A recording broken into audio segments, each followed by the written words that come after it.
This problem with immigration has been present, especially in LA, for a very long time. And now that there are riots happening, and they are not protesters, these are very physically violent riots, they have to send in the National Guard. We have to see that in the Catholic Church, we do have, again, valid versus legal. We need to apply those same kind of standards to this immigration policy. Welcome to the Father Leo Show, where I'm dishing out faith, culture, and commentary. And in this episode, we are going to take a Catholic approach to the immigration ICE raids that we are seeing. It's not going to be an easy show, but it has to be said because we're not hearing much from our Catholic Church and leaders that's kind of playing to only one side or the other. So what I'm going to do is try to approach this with as logical and as faithful of a Catholic approach as possible, just simply stating facts. And I'm going to tell you, this is going to be painful, but it will be helpful. So please make sure you like, subscribe, share, and comment, and support us on patreon.com/thefatherleo show so that we can continue to offer you these truths about how a Catholic needs to approach all that we're seeing regarding these ICE immigration and surprise lockups and deportations.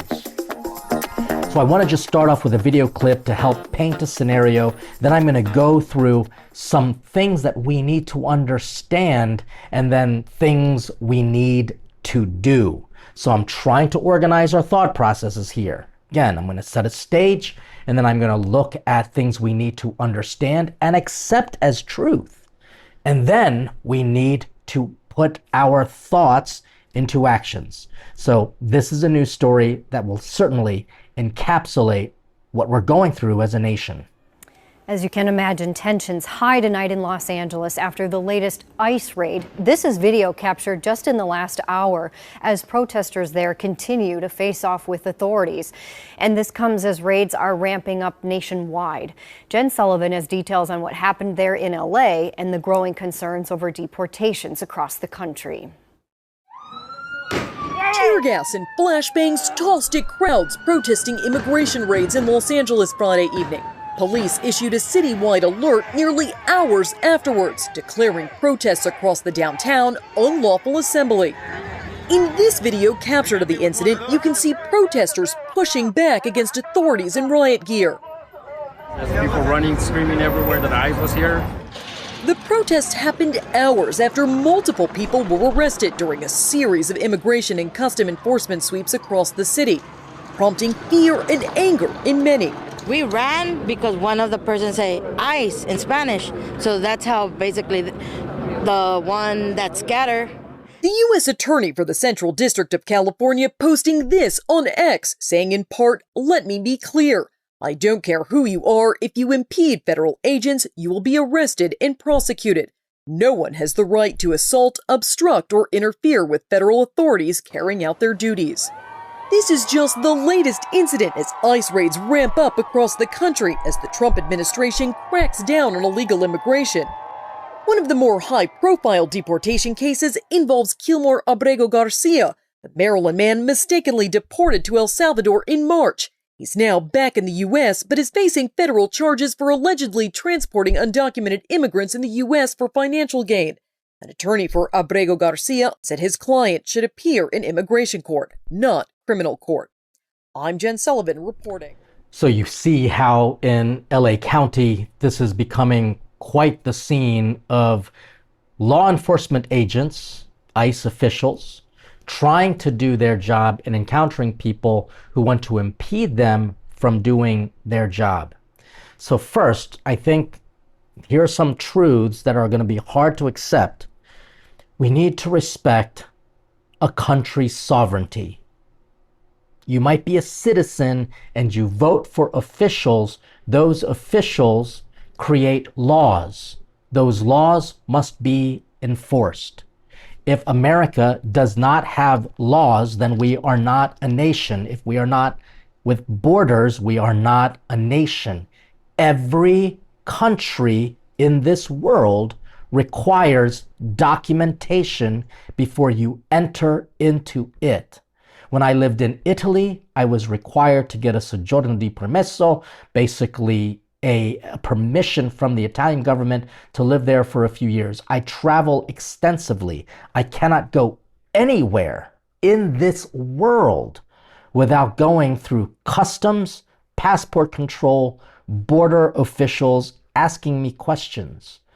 And I think that we have developed, and so this is one thing, we have to admit that the lawlessness of the previous administration, and that's all we can say about it. There were so many people crossing the borders illegally. It was a shambles. It was a disaster. The lawlessness is something that people got used to. It's like the boiling frog in hot water syndrome. You start a frog off in lukewarm water, it's swimming thinking this is a nice bath, then you turn up the heat ever so slightly until the point where the frog doesn't realize it is being boiled to death. In this case, that's what happened when it comes to our immigration policies. And I'm not speaking politically here. I'm speaking as an observer, as a citizen, but also as a priest who has a responsibility for offering pastoral care. And I'm going to get to actions that we need to take. But what I'm trying to do first is establish hard truths. And the first truth is this country has laws and they must be obeyed and respected. The second truth, there has been lawlessness when it comes to the immigration policies. And all that this current administration is doing now, and you will have differences in opinion, but this administration got elected particularly on the platform of upholding those immigration laws. And so it might be shocking to us, like having cold water splashed on our face when we've been sleeping the entire time. Well, guess what? This is a slap in the face, wake us up to reality. The third is that there are going to be what I would call, for lack of a better term, casualties. And I'm not saying dead people, but there's going to be effects, repercussions might be a better word, but there are going to be repercussions to this. So we've seen a lot of examples of people who, I think there's this young man in California, he might have been in upstate, the Northeast, and he was apprehended. They were looking for his father. I think his name is Marcelo, and he was taken into an ICE detention center on his way to volleyball practice, and he was locked up. And that was terrible because he was innocent.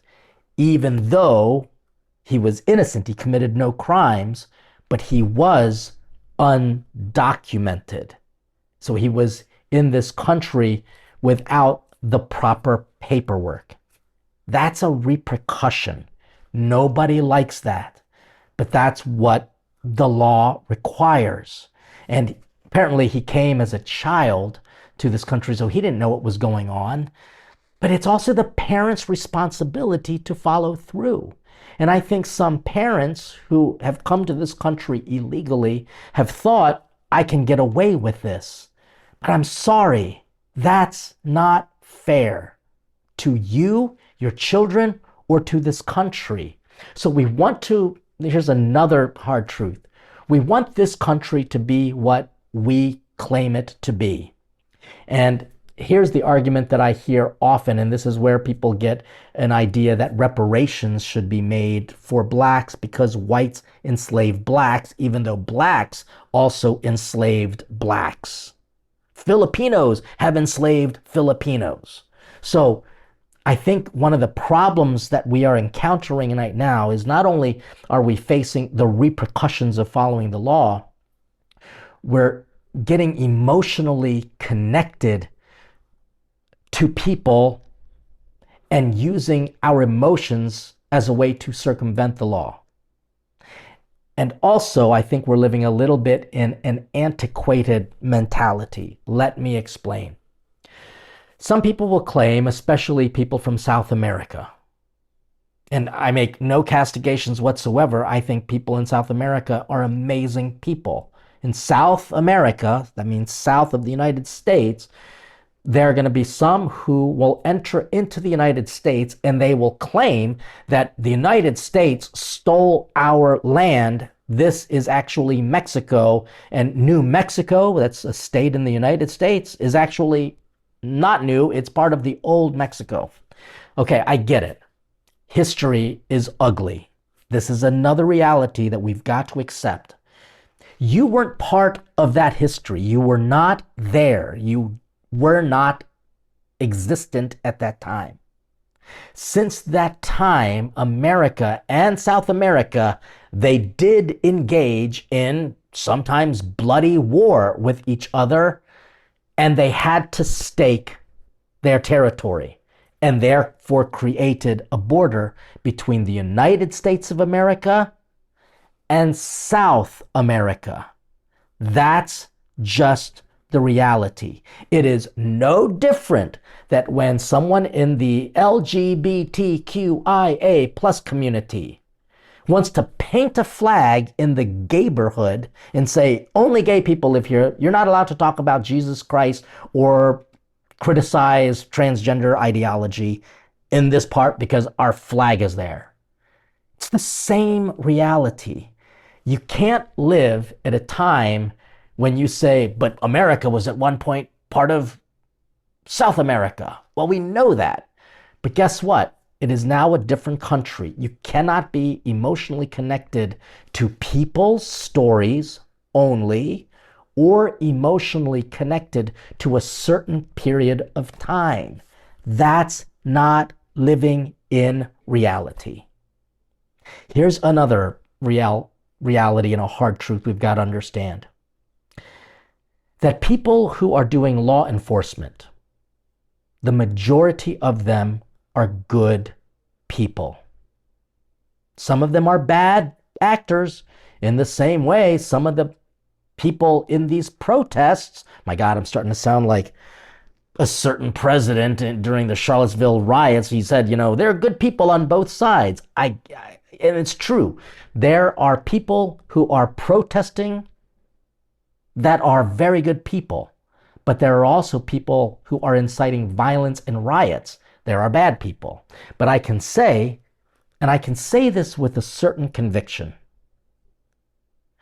that people who enter into ICE, police work, the FBI, CIA, the majority of them are good people who want nothing more than to protect America and make it prosper. And the way you do that is by fighting against criminals. This whole idea of being able to impede their work is not only stupid, it's a form of evil. And so these ICE officials have not only a hard job, they have to do it with gusto. They are not there to make friends with people they are locking up. This is a hard truth. They are not there to treat everyone with compassion. They're there to lock up people who they were told to arrest, detain, adjudicate, and eventually perhaps deport or let them go. In the case of that young man from, I think, again, I don't know exactly where he's from. I just only heard the stories. He was eventually let go and returned to his family. In other words, if you're going to do police enforcement, it would be wonderful if you could make friends with everyone. But the fact is, you're going to be confronting criminals, and those criminals, they either want to elude you, escape from you, or kill you. These are very sad realities. So you have a military who has to actually enter into it now. I think in LA, Governor Newsom, who created a sanctuary state, has created this problem. So please know, this problem with immigration has been present, especially in LA, for a very long time. And now that there are riots happening, and they are not protesters, these are very physically violent riots, they had to send in the National Guard. Is the National Guard going to be weak about it and say, we just want to be friends? No, they have a specific job. I'm telling you this hard truth because I think there are even many Catholics who think that they should be more compassionate. I'm sorry, but if you know the kind of life that they live, they want nothing more than to go home to their families. But if they approach everyone in a soft way, they can actually put themselves in harm and everyone around them in harm. You need strong leaders. Peace through strength is what we have to consider here. And then the final kind of reality is this, that while there are the majority of people in law enforcement are good people, I think, this is just my impression or suspicion, and I have no way to back this up, but I do know that there are some bad actors in the Fed. I know this is shocking to you, but I take, for example, January 6ers. The majority of the people who protested were very peaceful. There was a small group of people who incited violence and forced people to enter into the Capitol. Ray Epps, I'm going to bring up his name, yeah, and I'm not a conspiracy theorist. He was on camera telling people to go into the Capitol. He's a plant. He's a Fed plant. And we don't realize this. In fact, Secretary Ray said before a congressional hearing, he didn't actually know how many or if there were federal agents amongst the crowds as plants. And I think there were over 15 of them. I think that there are some of these ICE officials who are doing things in a less than professional, almost brutal way in order to garner sympathy against ICE. I just think that that's the case.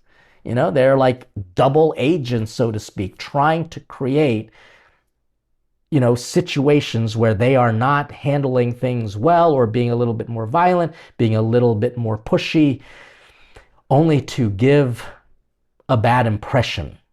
So these are some hard truths. Now, what I want to do, first of all, you're going to have lots of comments, I'm sure, and I'm perfectly fine with them.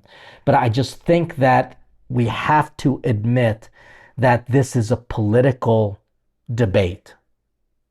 And why do I call it political? Because I know that there are some George Soros funded protests / riots. Actually, they're riots. They're not even protests anymore. And they just want nothing more than to have a nation that does not have institutional law enforcement or laws. And it's basically do whatever I want. These are some hard truths that are painful that now have to be put into practice. And so here's my thoughts on this. We have to, one, make sure that we understand that in the Catholic Church, we have laws that we have to follow too. I technically, as a Catholic priest, if I was a pastor or even just, an owner of in charge of a building or whatever, I can't hire people unless they produce papers. I can't. So we have to, as the Catholic Church, be very careful of how we speak about this issue and not condemn ICE officials, the agents, because then it would be self-condemnatory for us. I can't hire people who do not have documentation. Secondly, I can't harbor people. I don't know of any rectory in the United States or any church building that's harboring illegal immigrants or undocumented people, if there was an ICE raid. We can't do that. And we shouldn't do that, because that would make us complicit in trying to break the law. And to this term, illegal immigrant, illegal alien versus undocumented, that's fine. These are semantics. But maybe what we can do in the Catholic Church is understand that we have language called licit, valid. So licit means legal, valid means the effect is true. So let me give you this scenario. When I say Mass, I have to say the words and be in proper vestments. I have to have everything in place. That is licit, that means legal, and valid.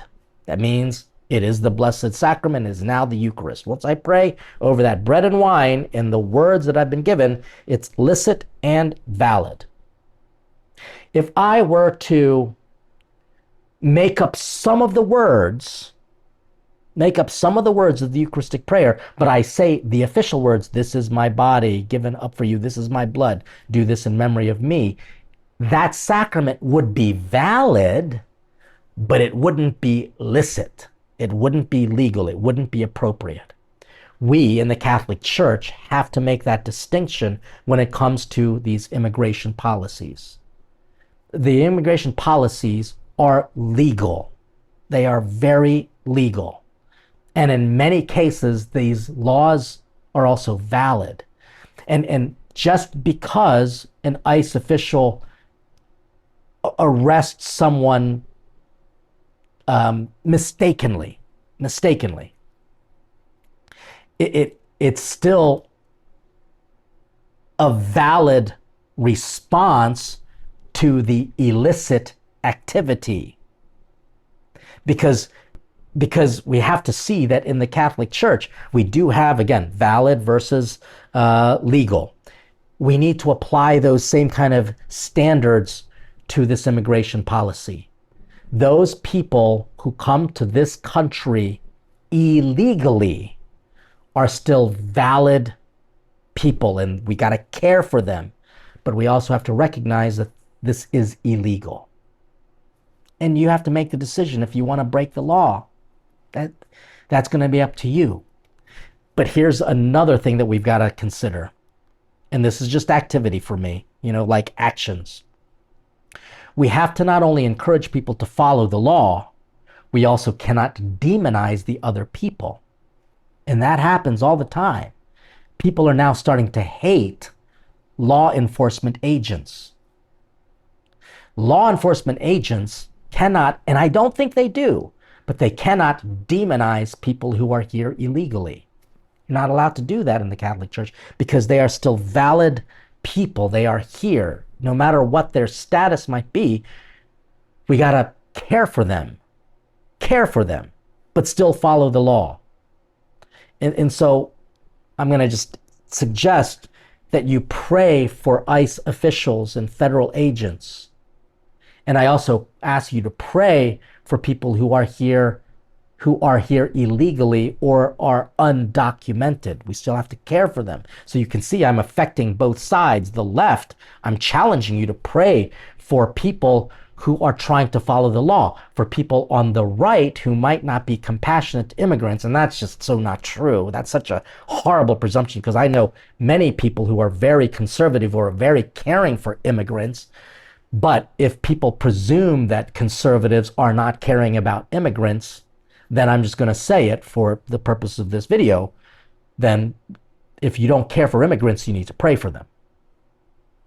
Anyway, the other thing that we have to put into practice is to remind people not only to follow the law, but here's a kicker. Ready? Make sure people understand that citizenship is not a right. It's a privilege. I'm talking specifically about immigrants. It's not a right.